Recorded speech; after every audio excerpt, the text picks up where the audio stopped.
Oi pessoal, hoje eu trago para vocês uma dica de leitura. É o livro do Juan Davinásio, Como Agir com um Adolescente Difícil. A leitura é interessante em primeiro lugar porque ela é destinada tanto a profissionais quanto a pais de adolescentes. E em segundo lugar, por ser um livro de relativa facilidade de compreensão. Portanto, observem as dicas que o Násio nos oferece com relação à forma das famílias lidarem com seus adolescentes. Num dos momentos do texto, o autor procura responder a seguinte pergunta: como lidar com as situações difíceis do cotidiano? Oferece, então, 8 dicas sobre a forma de lidar com esses adolescentes, encontradas na sua prática com os pais enquanto psicanalista de adolescentes.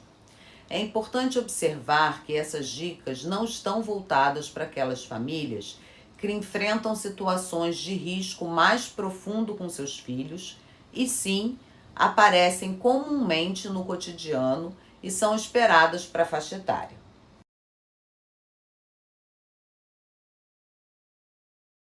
Em primeiro lugar, diante de situações de conflito, é muito importante a família reconhecer que o tempo é um santo remédio.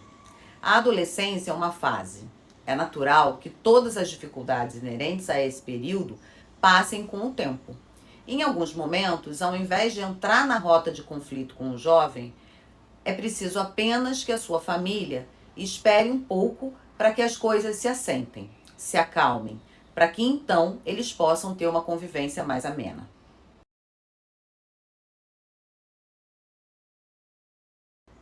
Em segundo lugar, ele fala daquelas situações em que os pais sentem raiva ou decepção com relação aos seus filhos. É óbvio que esses sentimentos são legítimos, mas o mais importante é que o adolescente sinta que, embora contrariados, o pai e a mãe ainda estão apostando em suas capacidades, ou seja, que a família consiga separar o fato da pessoa que realizou aquele fato. O que quer dizer isso? O fato do seu filho ter errado não fala absolutamente tudo sobre ele, ou seja, a demonstração da sua contrariedade não pode ser maior do que a confiança de que seu filho é capaz de fazer coisas diferentes daquele erro que ele cometeu, e que aquela parte não fala sobre o todo da vida do seu filho. Saber relativizar e compreender que o jovem precisa da confiança absoluta da família, de que ele é capaz sim de realizar coisas positivas e prosperar. A confiança no seu filho é fundamental para que ele cresça saudável e os conflitos diminuam.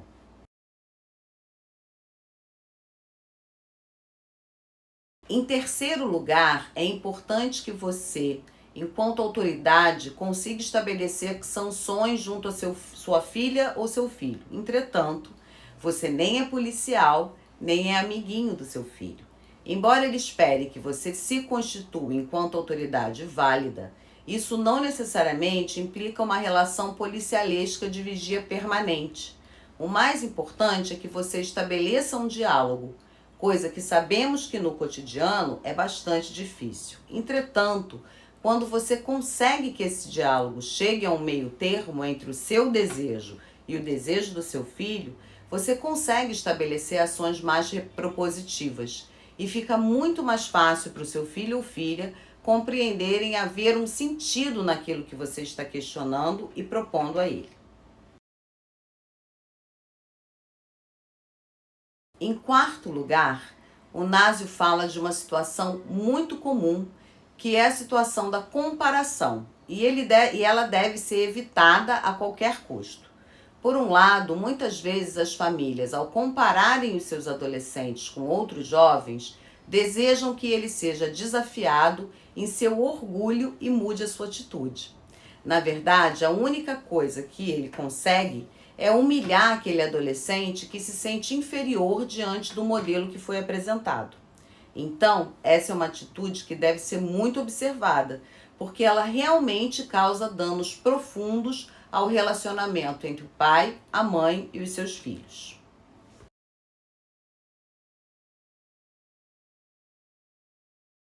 Em quinto lugar, Násio fala das famosas previsões de fracasso. Por exemplo, se o seu filho ou filha ou adolescente enfrenta dificuldades escolares, ao invés de falar reiteradamente das possibilidades de fracasso lá adiante se ele não mudar a conduta, o mais interessante é você, em primeiro lugar, oferecer ajuda e, em segundo lugar, construir estratégias para que um terreno mais fértil de mudanças com relação à sua conduta possa ser construído.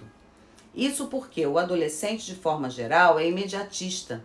Ele vive no presente. A projeção para o futuro é um exercício bastante difícil para os adolescentes, sejam moças ou rapazes. Quando você pressagia o fracasso, você quase que incute nele ou nela a verdade de que esse fracasso são favas contadas.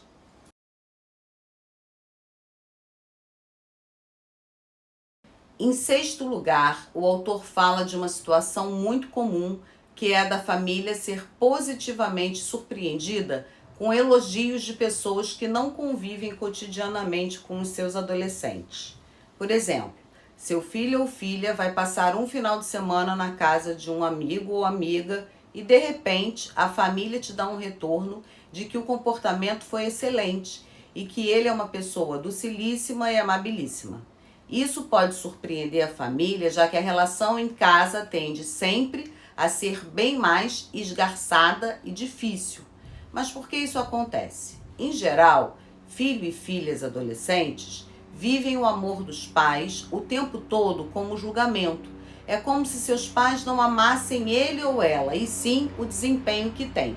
É muito comum você escutar: meus pais parecem muito legais, que me amam muito, mas, na verdade, eles estão só interessados na minha nota na escola. Ao passo que, num relacionamento com pessoas fora de casa e fora do seu convívio cotidiano, essa questão do julgamento não está posta. Ele sente o amor do outro como um amor gratuito e genuíno. Em algumas situações, você inclusive pode contar com a parceria dessas mesmas pessoas, amigos, adultos, profissionais, professores, para que a sua posição seja reforçada junto a seus filhos, ajudando-os a compreender que são muito amados pelos pais e, diferente do que pressupõem, não são julgados o tempo inteiro. O detalhe é que isso só vale se realmente for verdadeiro.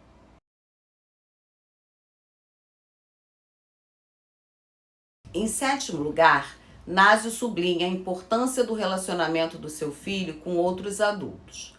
Naturalmente, adultos da sua confiança, sejam tios, primos mais velhos, professores, e ao invés de tentar impor a sua autoridade com violência, é muito mais interessante você buscar aliança junto com essas pessoas, porque elas terão uma facilidade de acesso em alguns momentos muito maior do que os próprios pais.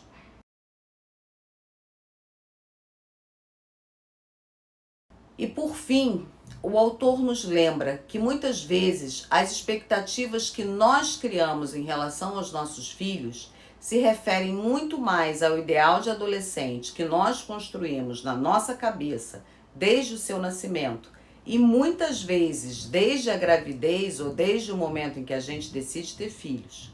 É muito importante que você ame o seu filho ou filha como ele ou ela são e que você não projete neles questões que são suas, desejos que são seus, porque isso é de uma força esmagadora.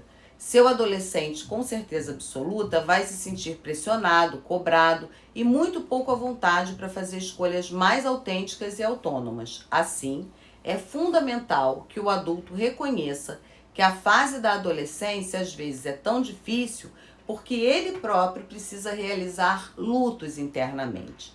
O primeiro luto é daquela criancinha que admirava e amava incondicionalmente seus pais, fizessem o que eles fizessem. E o segundo luto é exatamente da adolescência que ele idealizou para o seu filho ou sua filha, mas que não necessariamente vai corresponder às características que ele ou ela apresenta.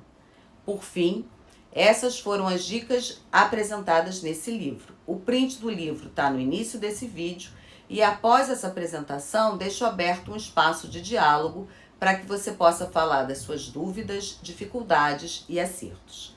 Se você gostou desse vídeo, deixe o seu joinha e não se esqueça de inscrever no meu canal para mais conteúdos como esse.